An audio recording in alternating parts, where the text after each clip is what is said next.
The New Jersey Sharing Network is the local organ procurement organization leading the planning efforts for the 2020 games, and that is no small task. We've asked New Jersey Sharing Network's Vice President and Chief Administrative Officer, Elise Glennon, to join us to talk about hosting the games. How are you, Elise? I'm good. How are you? Great. Thank you so much. Thanks for being here. We appreciate it. Excited. Yeah, I would be too. So let's kind of rewind a little bit before we talk about these awesome games that are going to happen here in New Jersey. Have you been to any transplant games before you even bid on New Jersey games? I did. I attended part of the games in Cleveland, and I actually went out there to check it out, to see if we wanted to bid on the games. See any familiar faces there? Just saying. Of course, you were the highlight. You're the thing that I remember. Thanks. I beg to differ. What made you want to bid on the games? I started at the Sharing Network about 10 years ago, and from the moment I started, our transplant surgeons in New Jersey asked me if we could bid on the games. They repeatedly said, why can't the transplant games come to New Jersey? And at first I had just gotten here, I wasn't sure what the transplant games were, and they kept asking, donor families started to ask, transplant recipients started to ask. Cool. So eventually I decided to head out to Cleveland and see what all the buzz was about. And we came back from Cleveland and decided this is something we wanted to bring to New Jersey. So you had a feel for it before you actually got into it. Mm-hmm. What was the process like once you decided to bid? We actually we started to bid on the 2018 games. And we got community partners together around the table, took a look at what was required for the bid, and realized that we needed more time. And we weren't going to be able to pull this off the way that we like to do things here in a short amount of time. So we postponed the bidding to wait for the 2020 games. And it's been an amazing process, to be honest with you, to have the opportunity to bring together our corporate partners, community partners, our transplant centers, along with our organ procurement organization to kind of come together and make some noise about transplant. So you postponed the bid process from 2018. So coming into 2020, did you feel like you had a good shot? I wasn't sure what to expect. I actually called Bill Ryan first before we went into it and said, would you even consider bringing the games here? Because I knew the history of the games was in middle markets where there are large convention centers. We don't have that here in New Jersey. We don't have these large convention centers in North Jersey, so I wasn't even sure if there was a possibility of us winning the bid. But Bill encouraged me to submit the bid, and I wasn't sure. I really wasn't sure. Well, I'd be excited about it. I mean, it is a process after all, and the fact that you reached out to the right person. Mm-hmm. We have major corporations here in New Jersey, and obviously a very large population of people who attend the games every year. So I thought maybe that would be in our corner. So needless to say, you won the games. Mm-hmm. But what was that moment like when Bill called you and he said, hey, Elise, guess what? Yes, well, he actually said he was flying out to give the news to each bidding city. How many were in the final running? My understanding is that there were 3 in the final Gotcha. Round. So he was going to come out and deliver the news in person. So I did a sly technique and I said, should I have the bid partners here when you come to deliver the news? Meaning, if we win it, I want everybody here. Anyway, he said, well, that might be, you can invite them. So we actually were at the Sharing Network. We had all our bid partners there, Hackensack Meridian Health, RWJ Barnabas Health, the Meadowlands Chamber, Convention and Visitors Bureau, and American Dream. We're all in our conference room. Bill came in. Big time players. Mm-hmm. And Bill, I have to say, he did the whole dragging it out. I mean, he gave this whole thing about how difficult it is, and I actually thought, we might not get this. I might have brought all these people together. So he played it all, and then he finally revealed that we won, and then we broke out the champagne and the balloons and took pictures, and it was really exciting. That's amazing. Fun. So that was, as much as the bid process is a process in itself, that was the moment that it started. Yeah. Bill, thanks for joining us today and talking about the entire scope of what you do. It's great to be here, Lou. So, Bill, let's start off by just talking about the top of the mountain and New Jersey, 2020. Wow. We have been so excited about coming to New Jersey. It seems like just yesterday that the bid was awarded. We love it here. I think the awesome size and scope of New Jersey presents a wonderful opportunity for us for the 2020 games. How does somebody actually win a bid? Well, the bidding process for most major sporting events in the world is a very complex process. You look at all the factors that are involved in a community deciding to bid on the games. It talks about finances, it talks about leadership, it talks about partnerships, it talks about venues. There's a whole cadre of things that have to fall into place for a community to even be considered for a bid. Is there certain criteria that you specifically look for in a community? Well, for our event, mission is number one. You know, our goal is to raise a level of awareness with donation and transplantation. That's number one. So the size of the community, the needs within the community are absolutely critical, and that's number one. The second thing is partnerships. You need strong hospital partners, you need strong OPO partners. I mean, you need leadership in a variety of ways that are unusual for the type of events that we put on. One of the reasons we wanted to bring the transplant games here was to make a lot of noise about transplant, to raise awareness about donation and transplant. And so we were expecting that to happen once the transplant games got here. But since we found out we won the bid, or even during the bid writing process, it has already elevated the conversation about donation and transplant in New Jersey to a new and heightened awareness. We have made connections with community partners, with hospital partners, with corporate partners that we haven't really been able to connect with before. But being able to say, hey, let's talk about partnering together because we are bringing an international event to North Jersey. And you want to be part of it. So it's already elevated things for us and brought the community together in a very different way. Why New Jersey? What are you looking to accomplish in this market specifically? Well, if you were to look at the United States as a big picture and you wanted to find one single spot in the country where the demographics meet the needs of our mission, you would have to pick this area of the country. The density of people, the size of the communities, the hospital systems that exist, within the New Jersey, New York marketplace, all scream out that this is a place you need to be. You've included Newark in the games this year. Can you speak to that and how that impacts the mission? Yeah, actually, Newark's always been a part of it. It's probably a little bit longer process when you take a look at all the venues and opportunities that are there. But Newark was always a sweet spot for us as well. The community itself, the African American community, Hispanic community, the size of the city, the history there, the venues that are there at the Prudential Center and New Jersey Performing Arts Center, it all says, come and be here. We want to be a part of the games.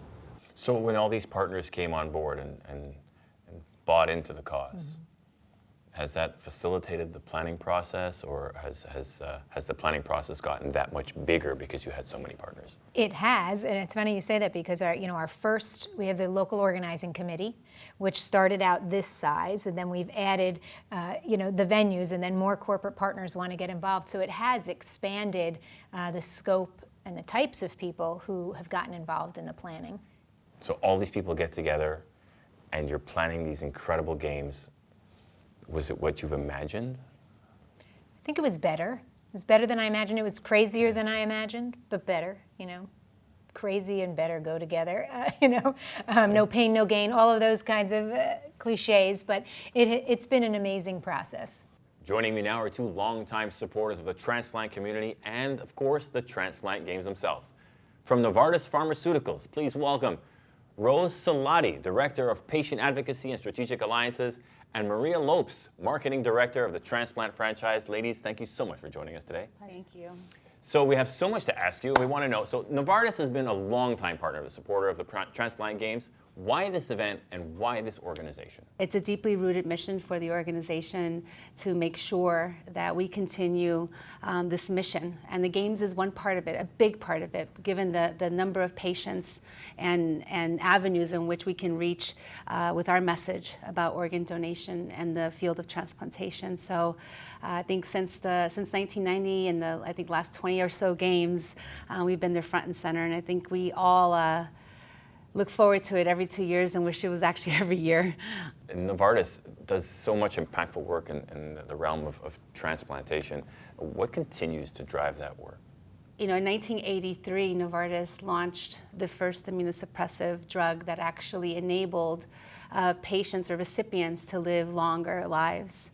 And since then, we've launched 4 additional products into the market.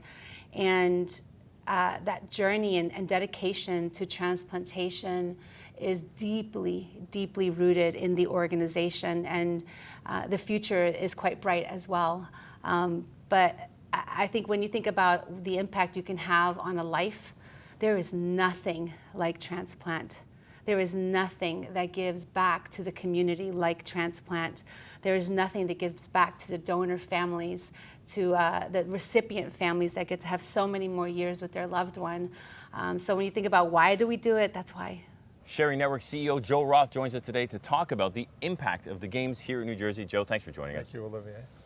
So Joe, tell us a little bit about what it's like to host the Transplant Games of America.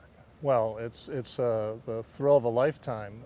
We used to talk about, would it be great if we could bring the transplant games to the tri-state area? And one of our transplant surgeons, who's since deceased, named Shamkant Mulgankar from St. Barnabas Medical Center, this was a dream of his. So he really worked with us to, apply for the games and bring them to New Jersey. Unfortunately, he'll never see the fruit of it, but he did hear that we did get the game. So we're just excited and love the fact that it's going to be here and highlight the Meadowlands and New Jersey. So, well, big ideas start in small places Exactly. sometime, and one person now ends up being a whole team of people and your entire staff. And so, to that point, when the idea of bidding for the games came up, what was your initial reaction?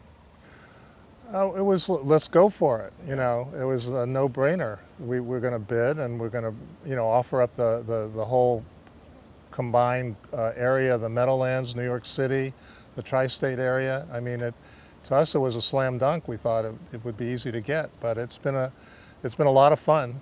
I'll tell you that. You've been to Salt Lake. You were at the games in Yes. 2018. Yes. How did visiting Salt Lake games impact you with respect to teaching you about the bidding process and building the games here in Jersey? Well, it certainly showed us how complex the games are and the whole process of organizing the logistics of the games. As much as Salt Lake was a much smaller venue, it still showed us how much coordination you have to have with all the different people that are involved, including the TGA and the local centers and the host organizations and so forth. So, and we're seeing the same thing. 2 years later into the process now, Yeah. how do you feel? Well, great. I'm so disappointed about having to postpone it for a year, but we'll just have another year to make it an even better program.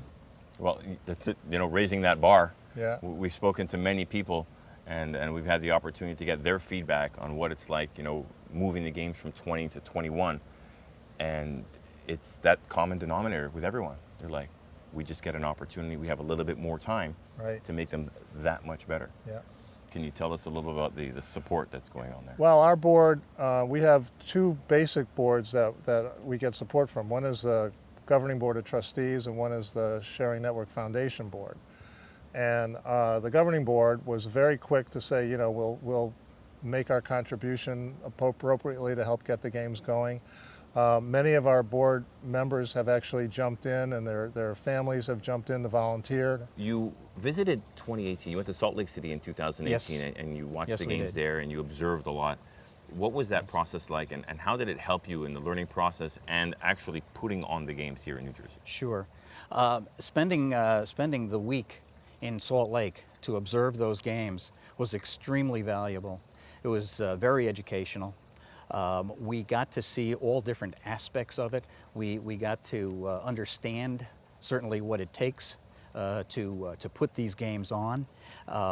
We were fortunate enough, Bill Ryan was good enough to invite us to participate in all the key meetings that took place so that we could get to better understand what it took to put such an event together and bring it to fruition. And just watching the whole event take place was exhilarating, to say the least. I like that word, exhilarating. I'm sure there's going to be a lot of that type of energy once the games happen, with all Yes. our athletes joining us and their families coming to town. This is correct, and you watch, you watch the excitement and the enthusiasm of all the contestants there. It's really uplifting. It's really hard to put words to it, and having Exactly. experienced them myself, I've been taken back several times. Mm-hmm. It's not just exciting. There's a level of emotion that you can't describe. You can only really just feel it. This is correct. Every single day, in every event that takes place, the way people commit themselves, the dedication of everyone to doing this event and making it a huge success is just overwhelming. So from the perspective of the foundation board chairman now, tell us, how do the games themselves fit with the foundation's key strategy? Mm-hmm. Sure. Well, here, this is a wonderful opportunity for us here in New Jersey to embrace so many communities. As you've probably been seeing, we're able to embrace a whole bunch of communities around New Jersey. We've got many different venues involved. We've got transplant centers involved and all the hospitals.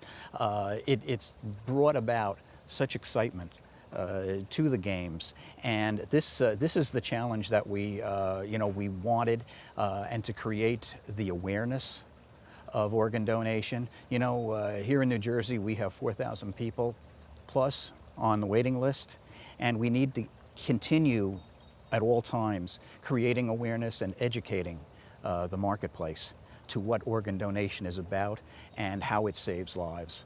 And that's what we believe this opportunity is really going to give us, the opportunity to get that information out there, to get people educated what it takes, and get more people registered to be organ donors. It's almost like it's easy to say saving lives, but True. the impact, there's such small words, but the impact is immeasurable. Oh yeah, we have the ability here to impact a lot of people, and if we can impact just the life of one person, that's huge. To impact somebody today with what we're able to do makes their life, and can make their life better today than it was yesterday, and hopefully tomorrow better than it was today. That's huge. It sure is. Unlike Maria, I'm a little bit newer to the company and to the team, the transplant area. So I've been on board at Novartis about a year now in transplant. And I think what was very obvious to me and really, really important to note is that when you are part of this transplant team, that passion, that commitment, that sense of purpose really just comes through. It's not any one specific activity, it's what they do, it's how they do it all day, every day. And I think, to Maria's point, it's not a job for us. It's an obligation. It's an obligation. Well said, Rose. I would have to agree with you on that one. So, in support of these games, the Novartis staff always comes out in droves for the games. There's always incredible stories that come from within your organization. Can you speak a little bit about the passion that Novartis team has for the transplant and the mission of the games itself? Absolutely. Our team in transplant has collectively over hundreds of years experience in the field of transplantation. They got into it, some back 20, 30 years, and have never left. This is a personal mission for them, that most of them have participated in most of the games. And their commitment to this space is a personal mission because they've chosen this as a life mission, not a career like what Rose described. And many of us are newer. I've been around in transplant for 8 years and I'm still considered new in the organization, to give you a sense of how deeply connected this team is. the games, it's a moment in time that they get to kind of take a step back from the business and just immerse themselves with the miracles that are happening, that have happened, that are going to happen, and the incredible individuals that come out to celebrate life, and the courageous donors and donor families that come out that just always reminds us, when we walk away, that we need to keep fighting. When I think about a mission, there are 20 people that die unnecessarily every day, and ending that wait is the common thread across all of us. And that's our mission, is to end that wait together. The games were scheduled for 2020, but you had to move the games to 2021 for obvious reasons. What did that have, what was that undertaking like?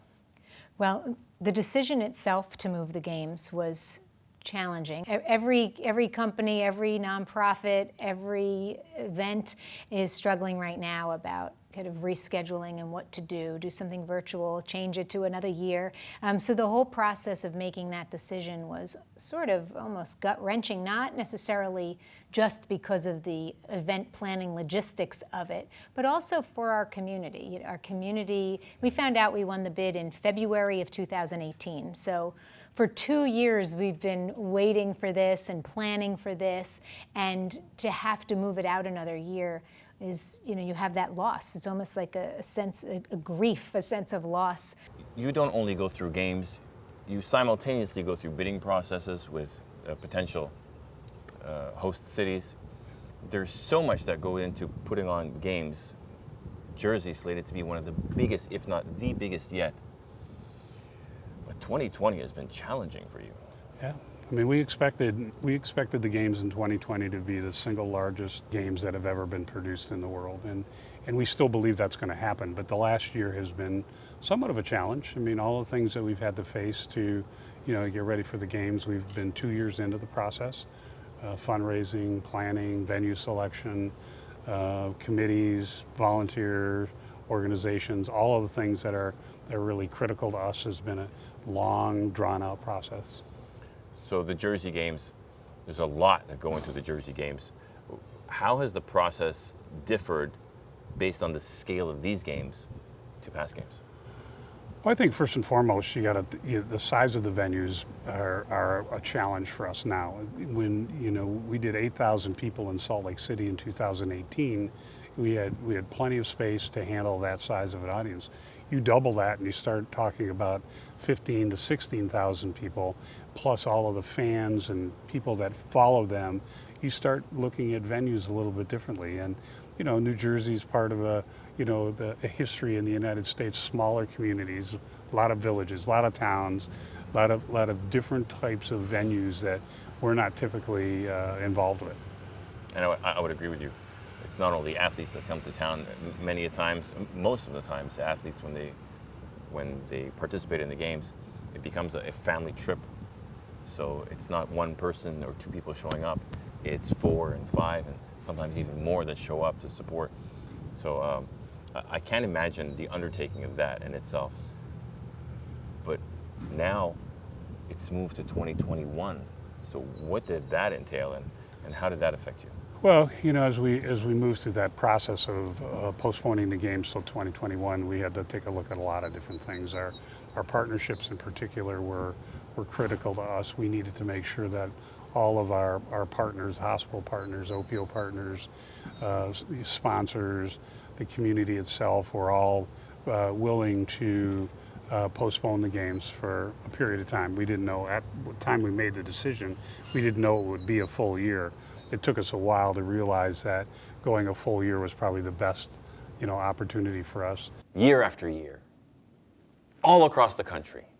But this year the games are right in your backyard. Like, how excited are you? Super excited. You must be super excited. You're home. You're going to show them off. Excited. Tell me how you feel. So I think we're a little disappointed that the games had to be postponed, but that will give us just that much more time to prepare and to rally our troops internally and to really drive a lot of the awareness that the games are really, speaking towards. I was in the room when Elise and Joe Roth told us that New Jersey won the bid. And my gosh, what an incredible feeling. It's such a huge unmet need on the East Coast in terms of the need for organ donation. And the wait lists are very, very long. So I think about what that's going to do to help the community rise and potentially, or not even potentially, I know it is, going to offer the opportunity for that many more lives to be saved. It's just, it was a feeling I could not describe. I have to say I go to sleep every night just thinking about all the things that I have to do the next day because the work's not done. The work's not done until everybody has an organ, until everybody has, you know, the medicines that they need to carry that organ for a long, long time. You started in 2012 with this mission of yours, taking over the games and taking them from city to city every 2 years without hesitation, going through what you go through. There are people out there today who, because of your efforts and your determination and your belief in the mission, they're alive today because of the awareness and the teachings that you've brought to markets and cities and people, and how it's affected so many, not only in the United States, but around the world. So I'd have to say on behalf of so many, thank you so much. It's, you're quite humble in the work that you do. But when we see people on stage who are hugging the person who received their loved one's organs, and for that moment, there are 3 people in that hug, a lot of that has to do with the efforts that you put forth. And I know a lot of us are honored to walk around and say that we know Bill Ryan. We work alongside Bill Ryan and the Ryan family. And this mission has spread from you to us and to the people we love. Thank you are 2 very small words, but they mean so very much, especially when they're directed towards you. So thanks, Bill. Thank you. I mean, that makes me feel really good, but I have to tell you, I'm just a catalyst. You know, there's all of the people that come to the games, whether they're donor families, recipients, professionals, living donors. I mean, there's thousands of people who are carrying this mission on, and I just, my little part of it just kind of presents an opportunity for them to really make it happen. We got a long way to go. We got 113,000 people that are waiting for organs today. We got a lot of work to do to move it forward. Well, your team is definitely ready, willing, and able to work alongside you. Thank you so much for your time. Thank you for being part of it. It's an absolute pleasure and an honor. All right, good. We look forward to celebrating with you and the entire team and all of you that are going to join us next year for the 2020 Transplant Games of America in 2021, right here in New Jersey. Thanks again, Bill. Awesome. My pleasure.